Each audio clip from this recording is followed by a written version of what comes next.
Hi పిల్లలు, welcome to tiny hearts corner. ఈరోజు మనం మన పెద్దవాళ్ళకి ఎందుకు గౌరవం ఇవ్వాలో తెలుసుకుందాం. అయితే మన పెద్దవాళ్ళకి ఎందుకు గౌరవం ఇవ్వాలి? ఎందుకంటే వాళ్ళు మనల్ని చాలా ప్రేమగా చూస్తారు, మన సంతోషం కోసం ఏదైనా వదులుకుంటారు. దాంతోపాటు మనల్ని ఎప్పుడూ కంటికి రెప్పలా కాపాడుతూ వస్తారు. అలాగే వాళ్ళ జీవితంలో అనుభవాలన్నీ మనకి మంచి గుణపాఠాలుగా ఉపయోగపడతాయి, జీవితంలో ఎదుగుదలకి తోడ్పడతాయి. అయితే ఇన్ని చేసిన మన పెద్దవాళ్ళకి మనం గౌరవం ఇవ్వాలి కదా పిల్లలు. అయితే దీని వెనుక అసలు కారణాలు ఏంటి? అసలు మనం గౌరవం ఇవ్వడం వల్ల మనకు వచ్చే లాభాలు ఏంటో చూద్దాం. అలా ఎదుటివారికి మనం చక్కగా గౌరవం ఇవ్వడం వల్ల ఏమవుతుందంటే మనకి ఒక మంచి వ్యక్తిత్వం ఏర్పడుతుంది. దాంతోపాటు వాళ్ళు చేసే తప్పులన్నీ మనం కూడా తెలుసుకుంటాం కాబట్టి మనం కూడా ముందుకి ఎటువంటి తప్పులు చేసే ఆస్కారం చాలా తక్కువగా ఉంటుందన్నమాట. మనం వాళ్ళ మాటలు వినడం వల్ల ఇంట్లో శాంతి కూడా ఉంటుంది, ప్రేమ చాలా పెరిగి చాలా సంతోషంగా కుటుంబ సభ్యులతో మనం జీవించవచ్చు.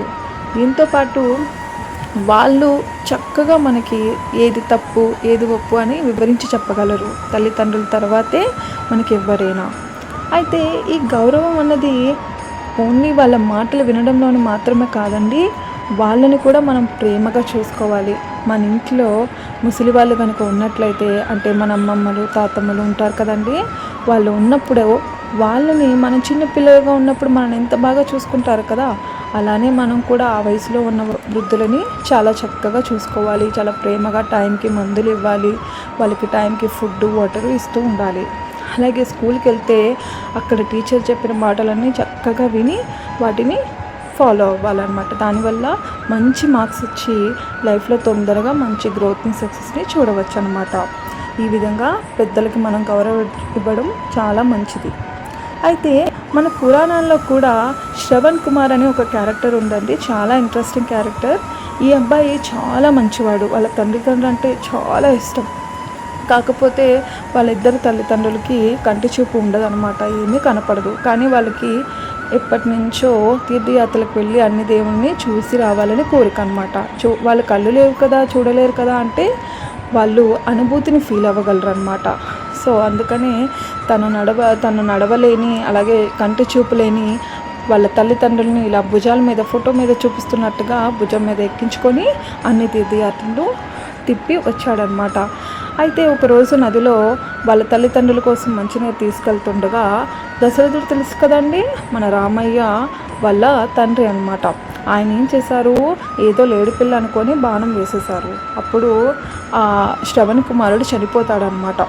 సో వాళ్ళ తల్లిదండ్రుల సేవలో తన ప్రాణం కూడా త్యాగం చేసిన శ్రవణ్ కుమార్ ఎంత గొప్పవాడో చూసారా. అలానే మనం కూడా మన తల్లిదండ్రుల కోసం ఏదైనా వదులుకోవడానికి సిద్ధపడాలి, ఎందుకంటే వాళ్ళకి మనం ఎంతగానో రుణపడి ఉంటాం కాబట్టి.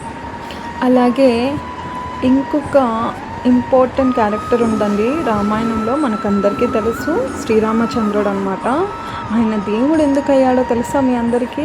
ఎందుకంటే అతను కూడా వాళ్ళ తల్లిదండ్రులతో పాటు అతని చుట్టుపక్కల ఉండే ప్రతి ఒక్కరికి చాలా గౌరవం ఇస్తూ ఉండేవాడు అనమాట. అతను ఎప్పుడు కూడా తండ్రి మాటను ఎప్పుడు చెవదాటేవాడు కాదు. అందుకనే అతనిని మర్యాద పురుషోత్తమ అని బిరుదు కూడా వచ్చిందనమాట. అయితే అతనికి ముగ్గురు తల్లులండి. ఆ ముగ్గురు తల్లులకి ఎంతో ప్రేమగా ఉండేవారు, అందరినీ సమానంగా చూసేవాడు అనమాట. అలాగే తన గురువు గారైన వశిష్ఠుడిని కూడా చాలా ఒబీడియంట్గా అతను చెప్పినవన్నీ మాటలు చక్కగా వినేవారు, ఎప్పుడూ వాళ్ళ మాటను చెవదాటలేదు. దాంతోపాటు సేజ్ విశ్వామిత్రుడు ఉండేవారండి, ఆయన మాట కూడా చక్కగా వినేవారు. అలాగే తను చేసే ప్రతి పని ముందు కూడా ఆయనని ఎప్పుడు తలుచుకుంటూ అతనికి గౌరవ నమస్కారాలు చేస్తూ ఉండేవాడు అనమాట. తను ఓన్లీ గురువులతో మాత్రమే కాదండి, తల్లిదండ్రులతో మాత్రమే కాదు, వాళ్ళ తోబొట్టువులైన తమ్ముళ్ళని కూడా సమానంగా చూసేవాడు, చాలా గౌరవంతో మాట్లాడేవాడు. తన భార్యని కూడా చాలా గౌరవంతో సంబోధించేవాడు అనమాట. సో అందుకనే రాముని క్యారెక్టర్ మనకి ఏం నేర్పుతుందంటే, అందరికీ రెస్పెక్ట్ ఇవ్వడం వల్ల మనకి కూడా మంచి పేరు తెచ్చుకునే అవకాశం ఉంటుందన్నమాట. సో పిల్లలు, ఈరోజు వీడియోలో మనం పెద్దలకి ఎందుకు గౌరవం ఇవ్వాలో చక్కగా నేర్చుకున్నాం కదండి. అయితే మీరందరూ కూడా మీ పెద్దవాళ్ళకి చాలా గౌరవ మర్యాదలతో మాట్లాడాలి, సరేనా పిల్లలు?